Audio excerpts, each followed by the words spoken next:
حابه النهارده ان انا اكلمكم ازاي نخلص من السليوليت تماما. من اكتر الدهون العنيده اللي بتضايقنا جدا في مظهرها بيكون ده منظرها، ازاي الرجل تبقى مشدوده وشكلها حلو ونبقى راضيين عنها بنسبه كبيره.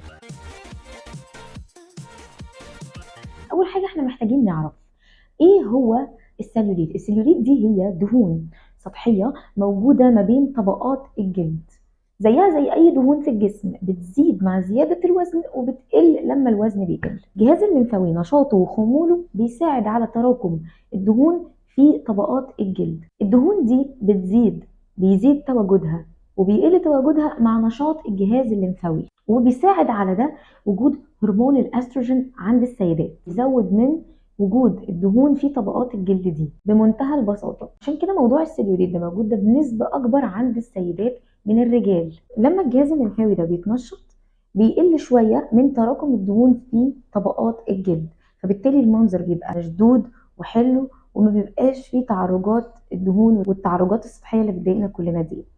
طب الحل في ده هو من 4 أجزاء.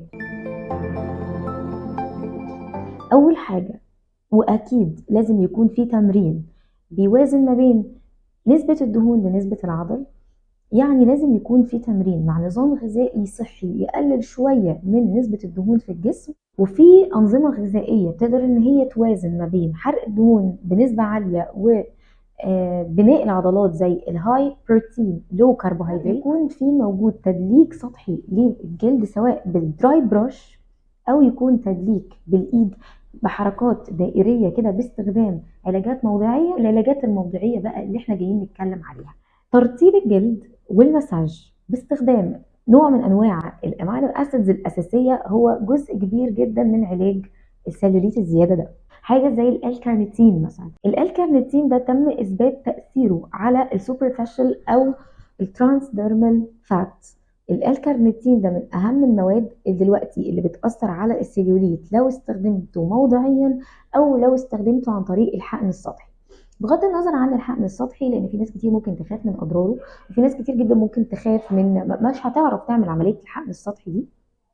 بقدر ان انا استخدم الالكارنيتين كماده فعاله في الكريمات، زي مثلا كريم نيفيا الجديد اللي اسمه باي ساليوليت، وعلى فكره هو فعال جدا، ولو استخدمناه بمعدل مرتين يوميا مع حركات مساج واستخدام الدراي براش هنلاقي نتيجه حلوه جدا في السليوليت، ونتيجه سريعه كمان. هل ممكن فعلا نمتص الالكارنيتين ده موضعيا؟ الحجم الذري بتاع الالكارنيتين يسمح بمروره بجرعات كافيه موضعيا، يعني امتصاصه هيبقى مقبول، يعني هقدر ان انا لو دهنته سطحيا استفاد منه.